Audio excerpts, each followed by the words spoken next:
এই যে সার পড়তেই আছে। আমরা আজকে শশা গাছের বয়স 6 দিন। তো আপনারা অনেকেই প্রশ্ন করেন যে ভাই কিভাবে সার দেন বা কতটুকু পরিমাণে দেন।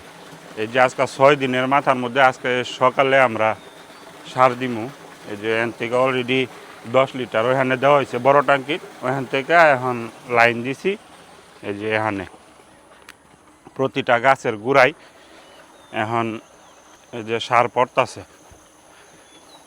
পলি ব্যাগও মাশাল্লাহ কিছু শুকনা ওই, কারণ কোকোপিট ওখান থেকে বাইরে আনার পরে কিছুটা শুকনা আসিন, যার কারণে এখনও পর্যন্ত শুকনোই আছে। বৃষ্টি টিষ্টি হয় না, আবার বৃষ্টি হইলে পলি ব্যাগ ভারী হয়ে জায়গা, ভারী হয়ে গেলে সমস্যা।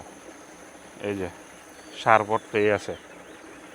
এটা কিন্তু প্রতি ফুড়ার দাম আছে সার, আমি যেটারে বাজা কই আর কি।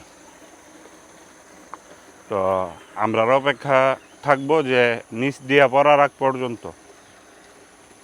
এখন পড়তাছে প্রতিটা ব্যাগে, নিচে দিয়া কিছু কিছু হালকা হালকা করে পড়বো, তখন আমরা এটা পানির লাইন বন্ধ করবো। গাছের গ্রোথ আলহামদুলিল্লাহ ঠিক আছে। 6 দিন বয়সে যতটুকু গাছ থাকা দরকার ঠিক অতটুকুই আছে। প্রায় সময় দেখা গেছে আবহাওয়ার কারণে বা বীজের কারণে গাছ একটু লেট করে ওঠে বা কিছু মায়ের যায় বীজ। তো আমার এনে আলহামদুলিল্লাহ এবার সবই ঠিক আছে। এই যে 6 দিন বয়সে ঠিক গাছ এরকমই থাকে, এর চেয়ে বেশি বড় হয় না। তো আবার দেখবেন 2-3 দিনের ভিতরে মোটামুটি 4 পাতা ছাইরা দিছে, এখন আছে 3 পাতা। যাই হোক, গাছ একটু কম বড় হইতেছে। এখন 14-15 দিন বয়সের পর থেকে গাছ অনেক দ্রুত বড় হয়। একটু সময় নিতেছে পানিটা পড়তে, পলি ব্যাগ শুকনা থাকার কারণে। পলি ব্যাগ যদি এইরকম ছোটো ছাড়া অবস্থায় যদি সবসময় ভিজা রাখি, তাইলে গাছের গোড়া শিকড় পচা জায়গা, গাছ আর বড় হয় না দ্রুত, বা গাছের মানে খাবার টানতে কষ্ট হয় পর্যাপ্ত।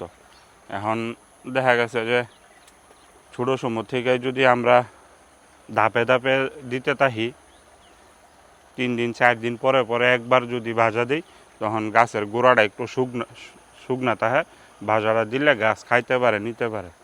তো আমরা যদি প্রতিদিনই কয়েকবার করে দেই, এটা গাছ নিতে পারে না, গাছ অনেক দ্রুত নষ্ট হয়ে যায়। অনেকে এই প্রশ্নটা করে যে ভাই মানে দৈনিক কতবার খাবার দেন। এটা আমরা এই যে আজকে 6 দিন পর্যন্ত কিচ্ছু দিই না। বীজ লাগাইবার আগে 10 লিটার ভাজা দিছি, এই 6 দিন পরে আজকে গিয়া এখন সকালবেলা ভাজা দিতেছি, এর ভেতরে আর কোনো কিছু দেওয়াই নাই। আর পরবর্তীতে আবার 3 দিন 4 দিন পরে মানে গাছের পলি ব্যাগের মানে ওজন বুঝা তারপরে আমরা আবার খাবার দিব। গাছ 19 দিন পর্যন্ত আমরা কন্টিনিউ খাবার দিতাম না, 2 দিন 3 দিন 1 দিন পর পর গাছের অবস্থা বুঝা তারপরে আমরা এই ভাজা দিই।